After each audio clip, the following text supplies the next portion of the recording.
Normally, I'd be totally on board with her because I'm a very poppy person. I'm very like optimistic and upbeat and everything. And it can be annoying. I know I can be annoying, but I've always like seen myself in Poppy.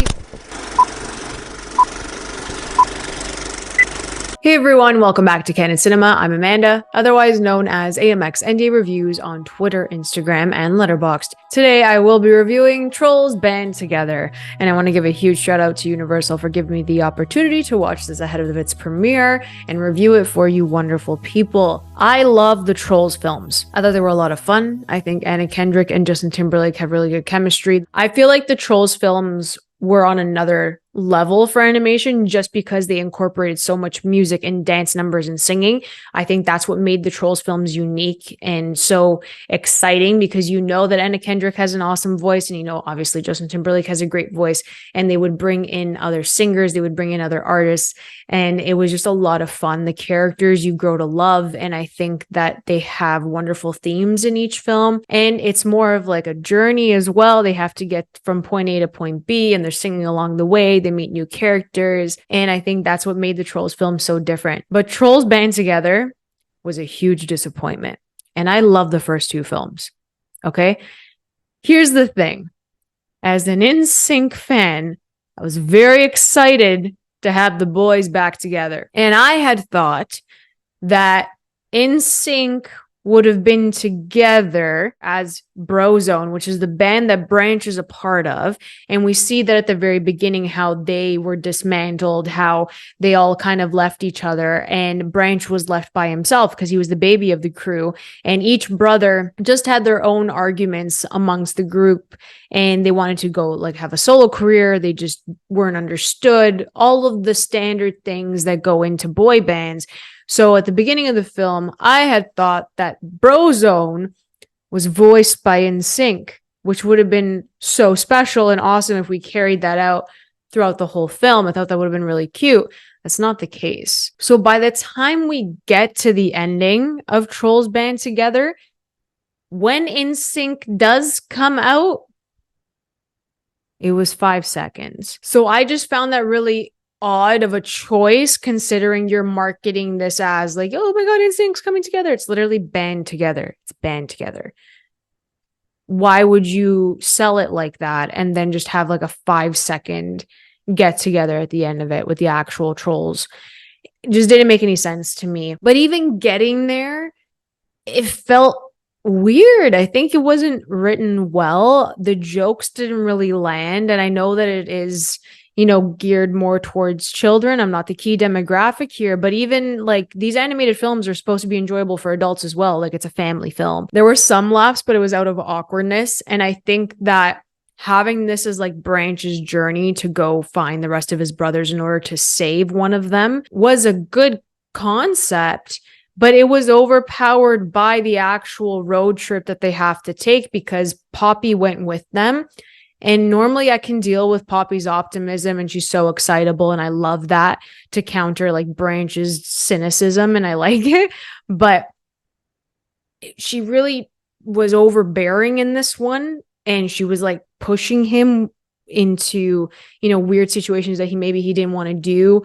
And I think that she tried to make it about herself a lot of the time, and it just wasn't working. I think that it was a Branch heavy film for a reason, and Poppy was there to tag along. So she was just very overbearing.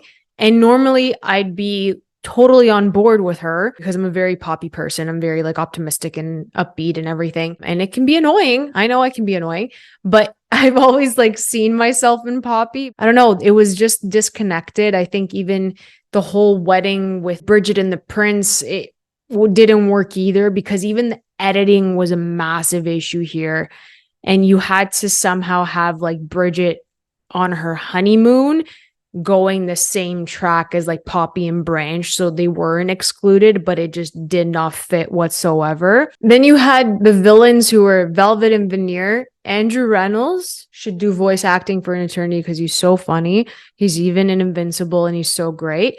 Then you had Amy Schumer, who didn't sound like Amy Schumer. And it was fine, I guess. I didn't really like Amy Schumer to begin with, especially in this film as Velvet.